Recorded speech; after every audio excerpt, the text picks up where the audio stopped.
6월 내의원의 약재들에 대해서도 비교적 해박한 편이었다. 산수유라고 하면 층층 나무가의 낙엽 교목인 산수유 나무의 열매를 말한다. 동의보감, 향약 집성방 등에 의하면 강음, 신점과 신기, 보강, 수령 등의 효능이 있었다고 한다. 동생이 물린 곳이 음낭입니다. 거린아이 치고는 자세가 반듯한 것을 느끼며 조부는 그 아이를 물끄러미 바라보았다. 부모는 없느냐? 부모가 있다면 아이가 걸식을 하지 않을 것이라는 생각을 하면서도 조부는 그냥 물었다. 예. 이렇게 관심을 받은 게 얼마이었던가. 하루도 빠짐없이 인파를 해치고 부지런히 한 끼 국어를 다녀도 늘 배는 허기에 지쳐 있었다. 그러나 동양을 주지도 않고 개를 풀던 그 어느 마을에서의 악몽은 잊혀지지 않았다. 송아지만한 개 한 마리는 사리문 안에서 동양을 기다리던 두 소년에게로 맹렬히 달려왔다. 어느새 동생에게 먼저 달려들었다. 동생이 자지러지는 소리를 하고 뒤로 자빠진 채 대굴대굴 굴렀다. 개는 동생의 음부근처를 문 것 같았지만 결코 놓지 않았다. 형은 앞뒤 가릴 것 없이 개에게 달려들었다.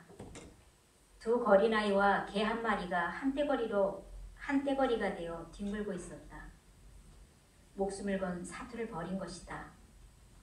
날카로운 개의 이빨에 여지없이 소년들이 당하고 있을 때 구경꾼들이 구름처럼 모여들었지만 성난개 앞에 선뜻 나서는 사람은 없었다. 굶주린 이리떼우리에 던져진 어린 사슴처럼 아이들은 표했다. 아이들은 피투성이가 되어갔고 개도 기진맥진할 무렵 누군가가 물지개를 지고 와 물을 끼얹었다. 그렇게 겨우 개와 아이들을 떼어놓았을 때 아이들은 온통 피투성이 피범벅이었다. 뒤늦게 나선 교만하게 생긴 개의 주인이 무심하게 보며 그 흔한 된장조차 발라주지 않았다. 남의 이목을 빨리 면해보고 싶은 모양으로 귀찮게 수북하게 떨어진 개털을 한 줌 집어주며 겨우 말하였다.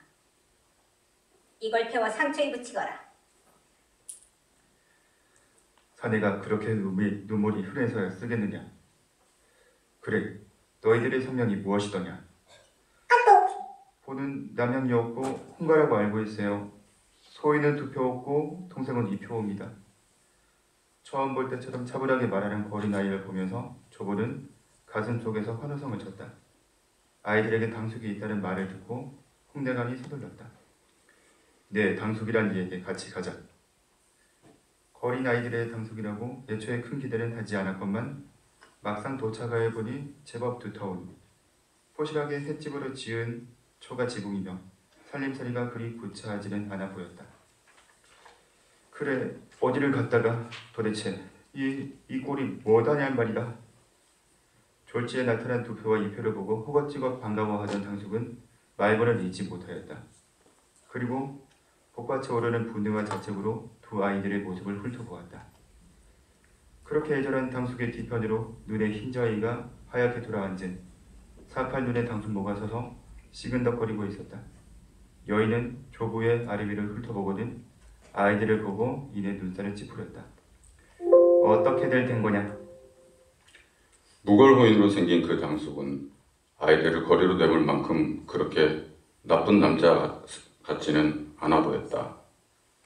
간혹 밖에서 사기 그릇 깨지는 소리를 내는 안사람의 아이들 다구치는 소리가 귀에 좀 거슬리긴 하였지만 조부는 아이들을 그들에게 인도한 채 그냥 돌아선 것은 처음 찾아갔던 의도와는 다른 것이었다.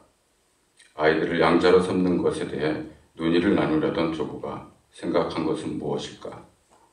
반드시 그 당숙이나 그 당숙모의 어떤 거부를 염두에 둔 행동은 아니었던가 보다. 그래서 다만 2표가 방 안에 누워있는 것을 보고는 아이들에게 약재를 쓰도록 얼마간의 지전을 건네주고 지시하고 돌아오는 길이었다.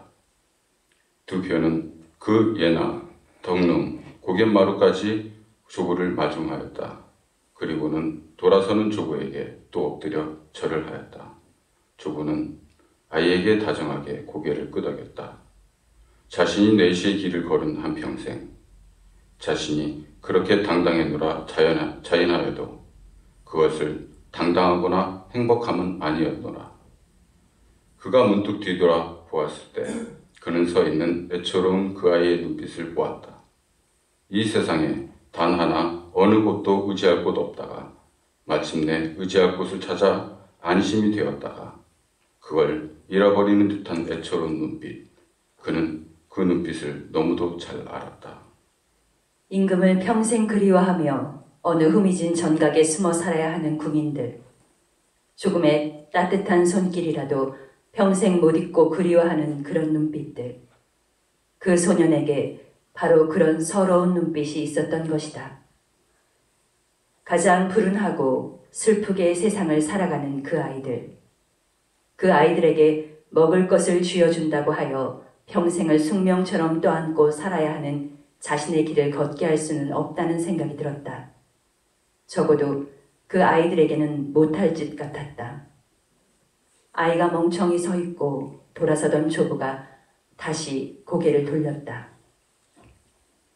두표야, 예, 너는 내시가 무엇인 줄 아느냐?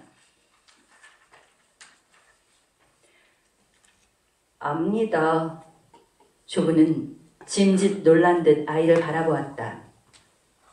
이미 제 동생이 그리 되었다고 사람들이 하는 소리를 들었습니다. 그러면 네가 그리 된다면 어찌하겠느냐? 조부는 엄중하게 말하였다. 내가 너를 그렇게 만들어 데리고 있겠다면 말이다. 두표의 눈길이 푹 아래로 떨구어졌다. 내가 바로 그런 사람이란 말이다. 아이의 질린 얼굴을 뒤로 하고 조부가 뚜벅뚜벅 걸음을 걸었다. 그리고 한 걸음에 덕는 고개를 휘 달아날 때였다. 아이가 큰 소리로 외치고 있었다. 아이의 목소리는 어느덧 메아리가 되어 그의 곁으로 되돌아오고 있었다. 저를 그리해 주십시오! 메아리가 닿은 후에도 조부는 뒤돌아보지 않았다. 나으리 곁에서 나으리를 모시고 살게 해주십시오. 정령 소원입니다. 아이의 목소리는 메아리처럼 수락산 골짜기에 여기저기 울려 퍼졌다. 나중엔 그 목소리가 울음이 된 것 같았지만 조부는 뒤돌아보지 않고 아이가 안 보이도록 빠른 걸음을 걸었다.